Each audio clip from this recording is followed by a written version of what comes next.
रघु जी, चलिए जी के मंच पे हैं और कांग्रेस से 1 to 1 कर रहा हूं, तो सवाल सबसे पहले कांग्रेस, क्योंकि मैं मंच पे पीछे बैठा था तो लोग मुझसे बोल रहे थे कि कांग्रेस की तैयारी बहुत अच्छी है और 30% तो वोट हमारे पास फिक्स हैं। तो मैंने पूछा कि क्या कांग्रेस ने देरी कर दी क्या चुनाव की तैयारियों में। वो कांग्रेस को जानने वाले लोग हैं, कांग्रेस के सपोर्टर थे, वो कह रहे हैं हाँ थोड़ी तो कर दी। क्या वाकई थोड़ी देरी हो गई क्या? नहीं, कोई देरी नहीं। सब ठीक है टाइम पे? कांग्रेस डे 1 से इलेक्शन मैनेजमेंट पे फोकस कर रही है। हमने सबसे ज़रूरी चीज़ चुनाव जीतने के लिए बूथ मैनेजमेंट, क्योंकि इस पे हमने कभी पास्ट में ध्यान ज़्यादा ढंग से दिया नहीं। इस बार 6 महीने से कांग्रेस पार्टी ने बूथ पे फोकस किया है।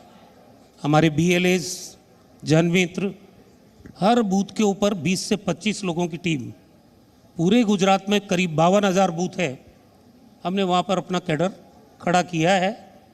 ये सिर्फ 10 जर्सी गायों के साथ हर साल 18 लाख कमा रहे हैं। आपको भी ये सीखना है तो फ्रीडम ऐप को अभी डाउनलोड कीजिए। उसका पूरा डिटेल हमारे पास है और उसकी रिस्पॉन्सिबिलिटीज़ क्या होगी उसकी उनको ट्रेनिंग दी हमने। तो पूरा नियोजित तरीके से कांग्रेस पार्टी इस बार चुनाव लड़ने जा रही है।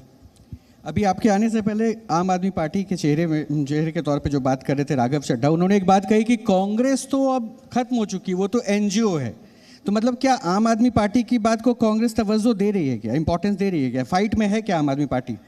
आम आदमी पार्टी परसेप्शन वाली पार्टी है और परसेप्शन और ग्राउंड रियलिटी में बहुत अंतर है, रात दिन का। ज़मीन पे कुछ नहीं है उनका, ना उनका कैडर है, सिर्फ है तो पेड वर्कर है।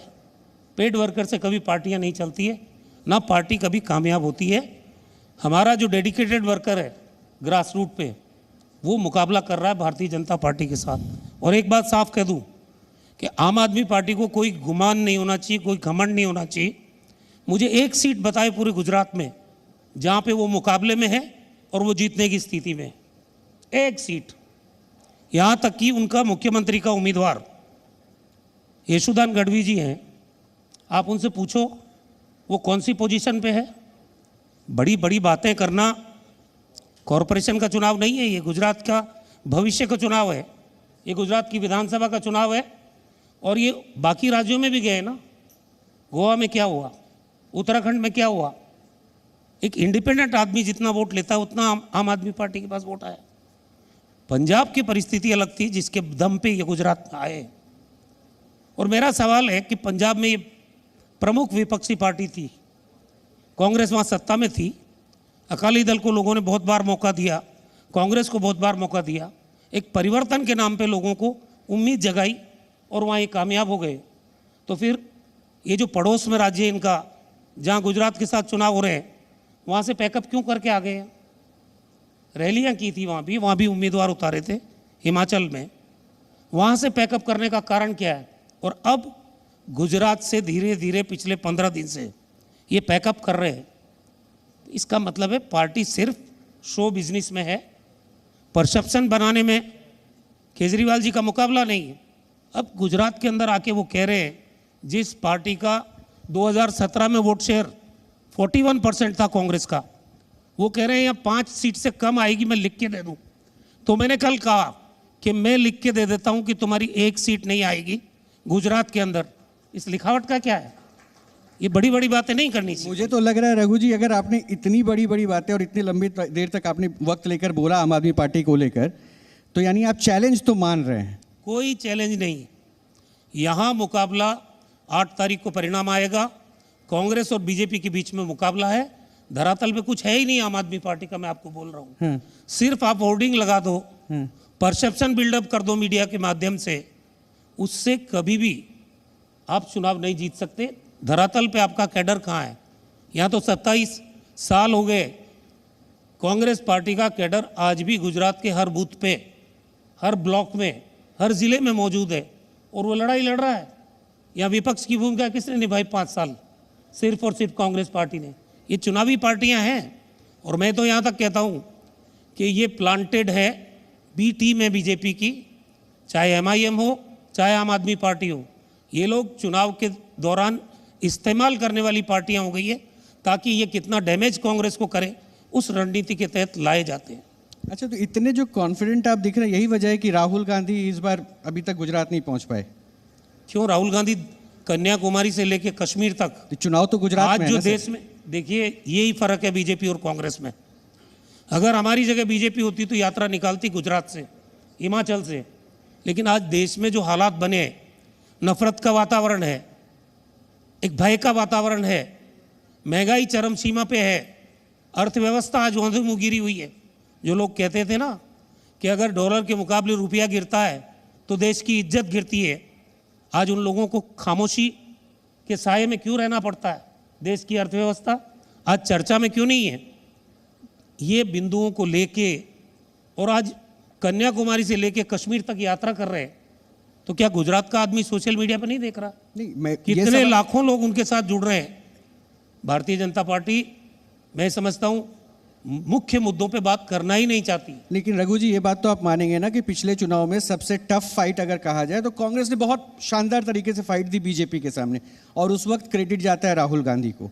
अगर Rahul Gandhi player of the match बन गए तो उस खिलाड़ी को इस टीम में क्यों नहीं शामिल कर रहे हैं, क्यों नहीं फ्रंट पे ला रहे हैं? देखिए मेरी बात सुनो, आज बीजेपी के पास कहने को कुछ नहीं है। अगर राहुल गांधी ज़्यादा आते हैं तो बीजेपी को तकलीफ है, अगर राहुल गांधी कम आते हैं तो बीजेपी को तकलीफ है, अगर राहुल गांधी भारत जोड़ो यात्रा निकाल रहे हैं, उनके साथ लाखों लोग चल रहे हैं, तो बीजेपी को तकलीफ है। तो बीजेपी की हर तकलीफ का इलाज हमारे पास नहीं है, ये जनता फैसला करेगी। 27 साल हो गए उनको यहाँ पे। आज हालत क्या है? अभी मैं सुन रहा था कि बीजेपी के लोग कह रहे हैं कि हम, आपके पास रोड मैप है क्या? आपने कहा था बहुत होगी महंगाई की मार, अब की बार मोदी सरकार 2014 में बन गई, 2019 में बन गई, 8 साल सरकार में हो गए, कहाँ है रोड मैप? क्यों महंगाई बढ़ रही है? 400 रुपये का गैस का सिलेंडर आज 1100 पार कर गया। पेट्रोल डीजल इंटरनेशनल मार्केट में, हम जब सरकार में थे, हम जरा सा पेट्रोल का दाम या डीजल का दाम बढ़ता था तो सरकार का एक बयान आता था कि ये हमारे बस में नहीं है, ये इंटरनेशनल मार्केट तय करता है। तब प्रधानमंत्री जी जो मुख्यमंत्री थे गुजरात के, तो वो सीधा केंद्र सरकार को जिम्मेदार बताते थे, और उस वक्त $145 पर बैरल आपका ऑयल का दाम था। तब हम सस्ते में यहाँ डीजल और पेट्रोल दे रहे थे, आज 1/3 है इंटरनेशनल मार्केट में। किसको मूर्ख बना रहे हो? ये दाम क्यों बढ़ रहे हैं? राज्यों का हिस्सा जिस टैक्स में मिलता है उसमें आप कमी कर रहे हो ताकि राज्य आर्थिक परेशानी में आ जाए। ये फेडरल स्ट्रक्चर के साथ इनजस्टिस भी कर रहे हैं। तो महंगाई, और कहा था 2 करोड़ हर साल रोजगार, 2 करोड़ लोगों को हर साल रोजगार देंगे। तो कितने लोगों को 8 साल हो गए? 16 करोड़ रोजगार, 71,000 लोगों को रोजगार का आप सर्टिफिकेट दे रहे हो। आप खुद अपने आप को एक्सपोज कर रहे हो कि 8 साल में हम 71,000 लोगों को रोजगार दे पाए, तो 16 करोड़ लोगों का रोजगार कहाँ गया? हालात खराब है। और यहाँ गुजरात में 1 नहीं 2 नहीं 22 पेपर लीक हुए। पेपर लीक हो सकता है, लेकिन उसके बाद कार्रवाई भी होती है। अगर आप कार्रवाई करते हैं तो दूसरा पेपर लीक नहीं होता है। किसके संरक्षण में? एक के बाद एक 22 पेपर लीक हो जाते हैं। 5 लाख स्वीकृत पद है यहाँ, एक पे भर्ती नहीं हुई पिछले 5 साल में। क्या जवाब है बीजेपी के पास? महंगाई को रोकने का उपाय नहीं, नई भर्ती पे आप फेल हो गए। ड्रग्स ट्रैफिकिंग का सेंटर बन गया गुजरात, एक ही पोर्ट पे आ रही है। रघु जी, इस बार चुनाव किन मुद्दों पे? महंगाई ही फ्रंट फुट पे है कि फिर से वीर सावरकर आ जाएंगे, फिर से लव जिहाद आ जाएगा, फिर से हिंदू मुस्लिम आएगा? 27 साल का हिसाब भारतीय जनता पार्टी को गुजरात में देना चाहिए। और ये लोकतंत्र की बुनियाद ही इसलिए रखी गई है कि हर 5 साल बाद आप अपना रिपोर्ट कार्ड लेके आओ जनता की अदालत में, जनता का आशीर्वाद लो। अगर पब्लिक आपको आशीर्वाद देती है तो आगे बढ़ो। यहाँ हालत क्या है?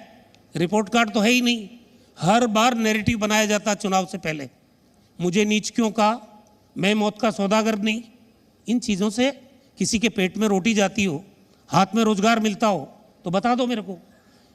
गैर मुद्दों को मुद्दा बना के चुनाव लड़ रही बीजेपी अब गुजरात की जनता समझ चुकी है, और कांग्रेस के कार्यकर्ता ने भी समझाया है कि पेट में रोटी तो रोजगार देने से आएगी, महंगाई कम करोगे तब आपका जीना ठीक तरीके से हो पाएगा। आज सड़कों की हालत क्या है गुजरात में? जरा सी बारिश हुई, 4 आदमी गाड़ी में सवार, 4 के 4 सवारी समेत सड़क के अंदर उतर गए। क्या इसी को विकास कहते हैं? ये ड्रग ट्रैफिकिंग, पिछले 12 महीने से हजारों करोड़ की ड्रग एक ही पोर्ट पे आ रही है। बीजेपी कहती है हमने पकड़ लिया उनको। अरे भाई, आप व्हाइट पेपर जारी करो, कौन मास्टरमाइंड है? गुजराती इसका सेंटर क्यों बन रहा है? आज हर पेरेंट्स के दिल में, दिमाग पे चिंता है कि कहीं ये हमारा बच्चा इस नशे की गिरफ्त में तो नहीं आ जाए। गुजरात को क्यों चुना नशे के कारोबारियों ने?